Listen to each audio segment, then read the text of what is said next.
출애굽기 3장 1절에서 12절까지 말씀을 함께 읽도록 하겠습니다. 모세가 그의 장인 미디안 제사장 이드로의 양떼를 치더니 그 떼를 광야 서쪽으로 인도하여 하나님의 산 호렙에 이르매 여호와의 사자가 떨기나무 가운데로부터 나오는 불에서 그에게 나타나시니라. 그가 보니 떨기나무에 불이 붙었으나 그 떨기나무가 사라지지 아니하는지라. 이에 모세가 이르되 내가 돌이켜 가서 이 큰 광경을 보리라. 떨기나무가 어찌하여 타지 않으냐 하고 그때에 여호와께서 그가 보려고 돌이켜 오는 것을 보신지라. 하나님이 떨기나무 가운데서 그를 불러 이르시되 모세야 모세야 하시매 그가 이르되 내가 여기 있나이다. 하나님이 이르시되 이리로 가까이 오지 말라. 네가 선 땅은 내 발에서 신을 벗으라. 또 이르시되 나는 내 조상의 하나님이니 아브라함의 하나님, 이삭의 하나님, 야곱의 하나님이니라. 모세가 하나님 뵙기를 여호와께서 이르시되 내가 애굽에 있는 내 백성의 고통을 분명히 보고 그들의 로 말미암아 부르짖음을 듣고 그 근심을 알고 내가 내려가서 그들을 애굽의 손에서 건져내고 그들을 그 땅에서 인도하여 아름답고 광대한 땅 젖과 꿀이 흐르는 땅 곧 가나안 족속, 헷 족속, 아모리 족속, 브리스 족속, 히위 족속, 여부스 족속의 지방에 데려가려 하노라. 이제 가라. 이스라엘 자손의 부르짖음이 내게 달하고 애굽 사람이 그들을 괴롭히는 학대도 내가 보았으니 이제 내가 너를 바로에게 보내어 너에게 내 백성 이스라엘 자손을 애굽에서 인도하여 내게 하리라. 모세가 하나님께 아뢰되 내가 누구이기에 바로에게 가며 자손을 애굽에서 인도하여 내리이까. 하나님이 이르시되 내가 반드시 너와 함께 있으리라. 내가 그 백성을 애굽에서 인도하여 낸 후에 너희가 이 산에서 하나님을 섬기리니 이것이 내가 너를 보낸 증거니라. 아멘. 말씀이 좀 본문이 길었습니다. 출애굽기 1장과 2절의 말씀을 보게 되면 모세의 80년 인생을 간략히 요약하고 있습니다. 모세가 태어날 때에 이스라엘 민족들은 첫째 남자아이를 죽여야 하는 상황에 있었습니다. 요셉을 알지 못하는 왕이 들어섬으로 인하여서 이스라엘 민족들을 두려워하고 그들이 전쟁이 일어났을 때에 적과 합하여 자신들을 죽일 것이라는 생각에 공격할 것이라는 생각에 이스라엘 민족들을 억압하고 그들을 고난 가운데로 밀어넣게 되지요. 그러한 상황 가운데 이스라엘 백성들의 부르짖음을 하나님께서는 들으십니다. 그리고 모세를 통하여 하나님께서 이스라엘 민족들을 구원하시는 일을 시작하게 되는 것입니다. 모세의 80년 인생 가운데 40년은 애굽의 왕으로서 궁궐에서 지내게 됩니다. 아주 화려하고 부족함 없는 삶을 살게 되는 것이죠. 모든 것이 부족함이 없고 사람의 주목과 기대 속에서 장밋빛 미래를 꿈꾸고 있었는데 그러던 중 자신의 형제들, 자신의 동족이 어떻게 사는지를 보러 갔다가 애굽 사람을 죽이고 맙니다.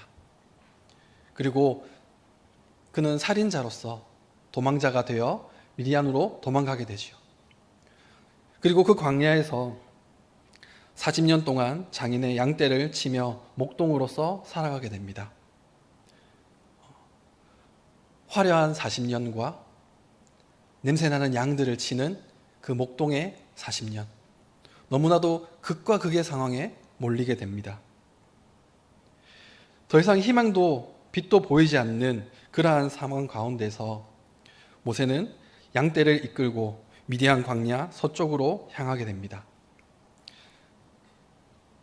이 서쪽이라는 표현이 동서남북을 어느 한쪽이 좋다 나쁘다 말할 수는 없지만 서쪽, 해가 지는 쪽으로 생각하면 조금 쓸쓸함과 조금은 암울한 느낌을 담을 수도 있을 것 같습니다. 지금 현재 광야의 40년을 살아가고 있는 이 모세의 그 삶을 또 다르게 표현하는 부분이 아닌가 하는 생각을 해보았습니다. 광야의 40년, 장인의 양떼를 돌보고 있는 이 시간, 너무나 의미 없이 그냥 하루하루를 버티며 살아가고 있는 모세의 모습입니다. 그런데 창세기의 말씀을 보게 되면 야곱은 자신의 외삼촌 집으로 가게 됩니다. 그곳에서 20년간 생활을 하며 수많은 부를 축적하게 되는 것이죠. 수많은 경영의 지혜와 여러 방법들을 통하여 자신의 재산을 늘리고 돌아오게 되는 것입니다. 그런데 그와 반해 모세는 살인자요, 도망자로서 소망과 비전을 잃고 조용히 살아가는 모습을 보게 됩니다. 너무 비교되는 모습이죠. 때로는 우리의 삶 또한 이러한 모습이지 않을까 하는 생각이 듭니다. 때로는 화려한 모습으로, 때로는 나의 재산과 또 나의 이득을 위해 지혜롭게 나아가는 그러한 시간들이 있는가 하면, 때로는 모세가 황폐한 그 광야길을 걸어가듯 쓸쓸히 혼자 외롭고 힘든, 너무나도 덥고 때로는 너무 춥고 견디기 힘든 시간들을 보내게 될 것입니다. 실패와 좌절과 상실감 속에서 살아가는 삶 또한 존재하는 것이죠. 그러한 모세를 하나님께서는 만나 주십니다. 우리의 황량한 그 광야 같은 곳에서 하나님은 우리를 만나 주십니다. 삶은 만남으로 이루어집니다. 우리의 만남 가운데는 우리의 의지와 상관없이 주어지는 만남이 있습니다. 어떤 만남이 있을까요? 나의 선택과 나의 결정, 의견을 묻지도 않고 이어지는 만남. 부모와 형제입니다. 부모님을 선택해서 나오신 분이 혹시 계실까요? 없죠. 형제 또한 나의 의지와 상관없이 결정되게 됩니다. 그런데 반면 나의 선택으로 맺을 수 있는 관계가 있습니다. 그 주어지는 만남이 있는데 마친구 혹은 배우자, 동료들을 나의 의지와 나의 선택으로 만날 수가 있게 됩니다. 철학자 마르틴 부퍼는 만남을 나와 너 그리고 나와 그것으로 구분 짓는다고 합니다. 나와 너는 인격적이고 상호적인 관계입니다. 인격적으로 나의 대상을 인정하고 예의를 갖추며 신뢰를 바탕으로 관계를 맺어가는 것이지요. 그렇기에 이 관계에 있어서는 대체 가능한 것이 없습니다. 대체 불가능한 관계가 되어지는 것입니다. 나와 너의 관계. 그런데 반대로 나와 그것의 관계가 있다고 합니다. 사람과의 관계인데 그 상대방을 너가 아닌 그것으로 대하는 것입니다. 이는 상대를 수단으로 보며 대체 가능한 관계로 만듭니다. 그 사람이 나에게 어떠한 쓸모가 있는지를 생각을 합니다. 상대방 역시 나를 쓸모가 있는지 없는지를 계산하고 판단하고 대하겠죠. 우리는 많은 관계 속에서 나와 너의 관계, 그리고 나와 그것의 관계를 맺어나가게 될 것입니다. 그런데 하나님과의 관계는, 우리를 만나주시는 그 하나님과의 관계는 어떠한 관계일까요? 나와 너의 관계입니다. 하나님은 우리를 도구로 여기지 않으십니다. 하나님은 우리를 인격적으로 만나주십니다. 우리에게 인격적으로 다가와 주시고 우리의 소리를 들으시고 우리의 환경을 보시며 우리와 함께 하시는 분이십니다. 그러한 하나님께서 모세를 만나 주십니다. 하나님께서는 호렙산에서 모세를 만나시는데 이 만남을 통하여서 모세에게 큰 변화가 일어나게 됩니다. 광야의 40년간의 삶은 초라하고 소외받고 의미 없는 삶이었으나 하나님과의 그 만남을 통하여 모세의 삶은 변하게 되는 것입니다. 모세는 장인의 양떼를 몰고 호렙산에 이릅니다. 그리고 그 호렙산에 이르렀을 때 타지 않는 불붙은 떨기나무를 보게 됩니다. 그런데 이 호렙이라는 단어는 황폐함, 버려진 땅이라는 뜻을 가지고 있다고 합니다. 그곳에 있는 것은 무엇인가요? 생명이 있을까요? 없습니다.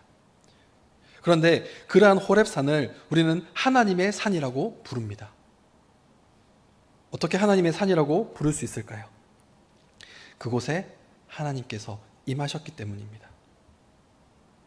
모세는 떨기나무 가운데 불이 붙은 것을 보고 지나가다 다시 돌이켜 보게 됩니다.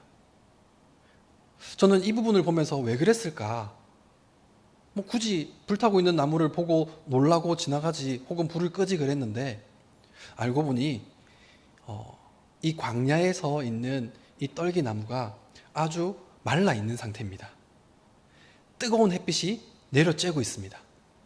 그리고 그 가운데 바람이 붑니다. 나무 가지가 마찰을 일으킵니다. 그러면 자연적으로 불이 붙는다고 합니다. 그렇기에 모세에게 있어서 광야길에서 불타는 떨기나무는 특별한 일, 이상한 일이 아니었던 것입니다. 그런데 모세가 돌이켜 그것을 바라본 이유는 그 불타고 있는 나무가, 불붙은 나무가 타서 재로 변하지 않는다라는 것입니다. 계속해서 타오르고 있다라는 것이죠. 이는 왜 그렇습니까? 하나님께서 그 불타는 떨기나무 가운데 임하신 것입니다. 하나님께서 그곳 가운데 계신다라는 것이죠.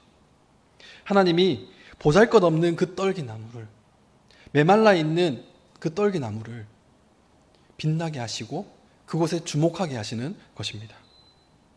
그곳에 다가오는 모세에게 하나님께서는 모세야 모세야 하며 부르십니다. 성경에서 이름을 2번이나 급하게 부르는 것은 중요한 강조를 하기 위함이거나 다급할 때를 뜻합니다. 모세야 모세야 2번 부르시고는 내 발의 신을 벗으라. 내가 선 곳은 거룩한 땅이니라. 모세가 지내고 있는 그 땅 가운데 거룩한 땅이 있을까요? 죽어가는 떨기나무가 있는 그 땅, 보잘것없고 슬픔과 쓸쓸함이 있는 그 땅 가운데 거룩한 땅이란 없었을 것입니다. 그러나 하나님께서는 네가 선 곳이 거룩한 땅이라고 말씀하십니다. 왜 그렇습니까? 호렙산, 황폐한 불모지, 생존할 것이 아무것도 없고 얻을 것이 아무것도 없어 보이는 그곳에 하나님께서 임하셨기 때문입니다. 하나님께서 그 자리에 함께 하실 때에 그곳이 곧 거룩한 곳이 되어지는 것입니다. 우리의 삶 가운데 세상의 기준으로 볼 때에 보잘것없고 세상의 기준으로 볼 때에 그저 그런 삶이 있으신가요? 내 마음 가운데 쓸쓸함과 외로움과 고독함과 또는 막막함과 지치고 힘든 상황이 있으신가요? 내가 걸어가고 있는 그 땅 가운데 하나님께서 임하시고 그 땅을 거룩한 땅으로 바꾸어 가십니다. 우리는 그때에 하나님 앞에 신발을 벗고 나아가야 합니다. 진짜 있는 신을 벗어야 할까요? 우리의 마음 가운데, 우리의 생각 가운데 가지고 있는 편견과 두려움, 불안, 세상을 향한 스펙을 내려놓고 온전한 나의 모습으로 하나님 앞에 나아가야 할 것입니다. 그럴 때 하나님은 우리의 온전한 모습을, 우리의 순전한 그 마음을 받으시고 보시고 함께 하시는 것입니다.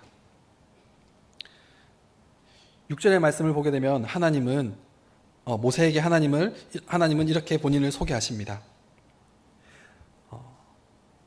나는 내 조상의 하나님이니 아브라함의 하나님, 이삭의 하나님, 야곱의 하나님이라. 이 말을 들은 요셉은 하나님 뵙기를 두려워합니다. 아브라함의 하나님, 이삭의 하나님, 야곱의 하나님이란 말은 어떠한 뜻일까요? 그냥 추상적으로 그 이름을 붙여놓은 것일까요? 철학자 파스칼은 우리가 믿는 하나님은 아브라함, 이삭, 야곱의 하나님이다 라고 표현을 합니다. 이는 무슨 말이냐? 하나님께서는 조상들의 고통스러운 삶 속에 개입하시며 구원의 길을 인도하시는 분이라는 것입니다. 하나님께서는 그저 멀리서 관망하는 것이 아니라 그 이스라엘의 조상들과 함께 하셨고 그들의 소리를 듣고 그들과 함께하며 그들 곁에 있었다라는 것을 강조하시는 것이죠. 7절의 말씀을 보게 되면 내가 애굽에 있는 내 백성들의 고통을 분명히 보고 그들의 감독자로 말미암아 부르짖음을 듣고 그 근심을 알고 라고 말씀하고 있습니다. 하나님께서는 그저 멀리 떨어져서 저 먼 하늘 위에서 그냥 관망하고 계시는 분이 아닙니다.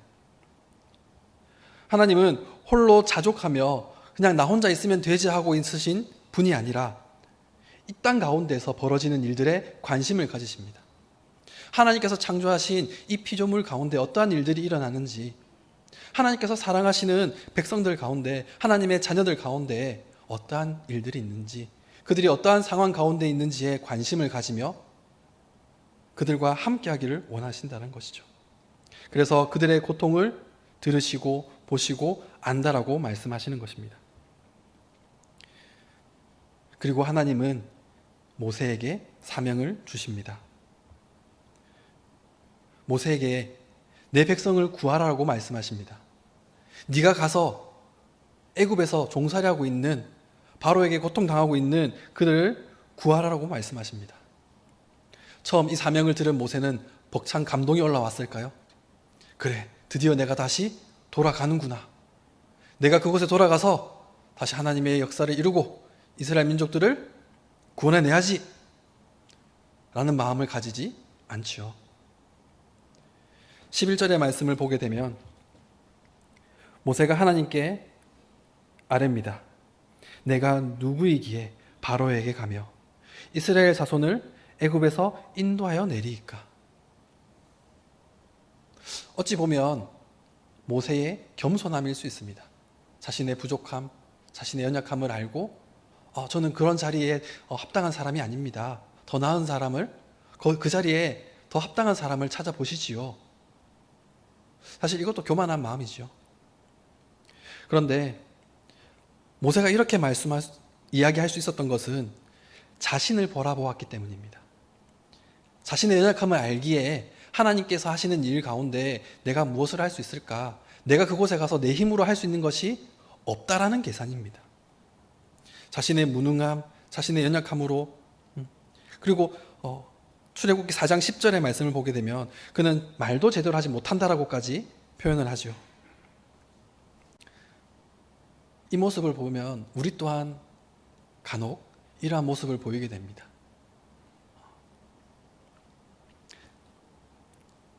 섬김의 자리에, 직분의 자리에 여러 자리가 있지요.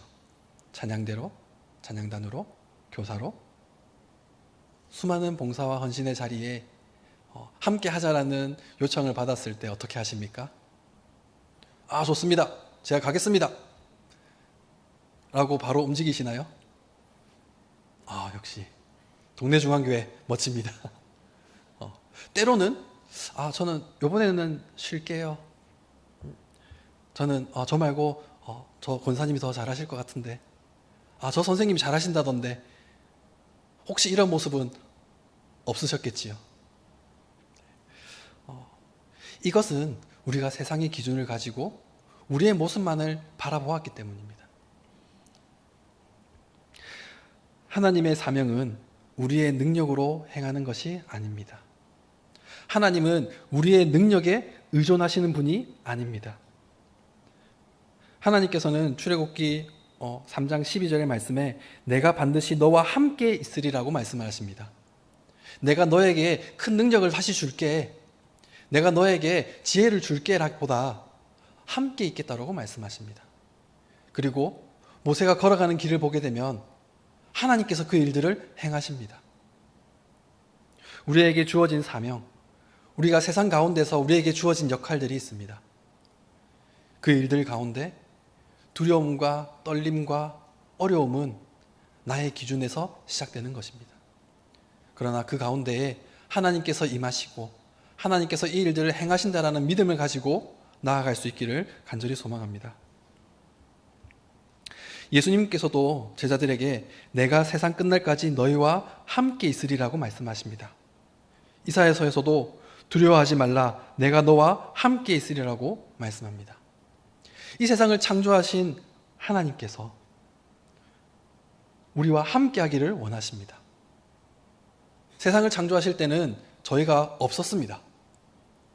그런데 이 세상을 창조하실 때 홀로 계셨던 하나님께서 이 세상 가운데서 하나님의 역사를 이루어 가실 때 우리를 초대해 주십니다. 조금 다른 표현으로는 손잡아 주십니다. 동업자로 불러주십니다. 하나님과의 파트너십을 맺어주시는 겁니다. 우리의 연약함과 부족함을 모두 아시고 그럼에도 불구하고 우리를 통해 일하시기를 원하십니다. 광야 가운데 불타고 있는 그 떨기나무, 그냥 불타 없어지고 재로 사라져버릴 수 있는 그 떨기나무를 하나님께서는 빛나게 하십니다. 타지 않게 하시고 불이 붙게 하십니다. 재가 되게 하지 않습니다. 하나님의 역사를 위해 하나님께서 나아가시는 것입니다.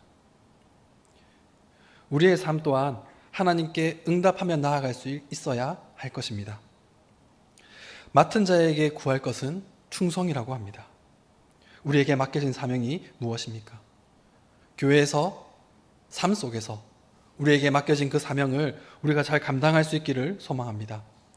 내가 할 수 있을까? 저는 좀 부족한데요 라는 생각 이전에 하나님께서 주신 이 사명을 하나님께서 인도하신다라는 믿음을 가지고, 물론 그 길이 만만치는 않습니다. 그 길 가운데 비교당하고 힘들고 어려운 고난이 있습니다. 하지만 그 길을 가시는 분은 하나님이십니다. 사람이 계획할지라도 그 길을 가게 하시는 분은, 그 일을 이루시는 분은, 그걸 성취하시는 분은 하나님이심을 기억하고 담대함으로 나아갈 수 있기를 간절히 소망합니다. 그렇게 모세는 처음에는 주저했지만 하나님의 약속을 믿고 순종하며 나아갈 때에 이스라엘 백성들을 애굽에서 출애굽시킵니다. 그리고 하나님께서 약속하신 그 땅으로 인도해 나아가는 것이죠. 우리의 삶 가운데서도 스펙이나 다른 기준이 아닌 겸손한 마음으로 하나님 앞에 나아갈 수 있기를 소망합니다. 우리의 부족함, 우리의 연약함을 다 아시고 그럼에도 하나님의 구원의 역사 가운데 우리를 초대하시는 그 하나님, 그 하나님의 음성에 감사함으로, 기도함으로 나아갈 수 있기를 소망합니다. 우리의 작은 섬김이 다른 사람이 하는 것에 비해 보았을 때 너무나 부족하지 않을까? 에게 이 정도, 이러한 마음이 든다 할지라도 하나님께서는 그 마음을 보십니다. 그 일의 크기를 보지 않으시고 그 순종함을 보시며 그 마음을 보시는 것이죠. 그러면 그 작은 일은 하나님을 통하여 큰 역사가 되고 하나님의 큰 일을 이룸에 동참하는 것이 되는 것입니다.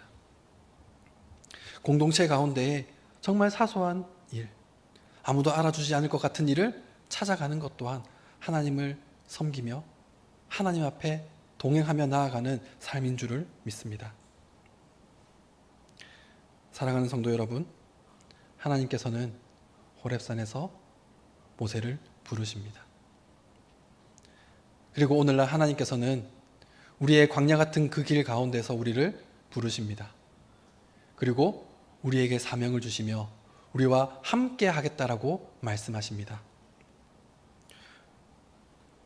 각자의 마음 가운데, 삶 가운데 어떠한 광야 길을 가고 계시는지, 어떠한 어려움을 맞닥뜨리고 계시는지는 제가 다 알 수 없으나 하나님께서는 그 길을 알고 계십니다. 그리고 그 길 가운데서 승리로 이끄실 줄을 믿습니다.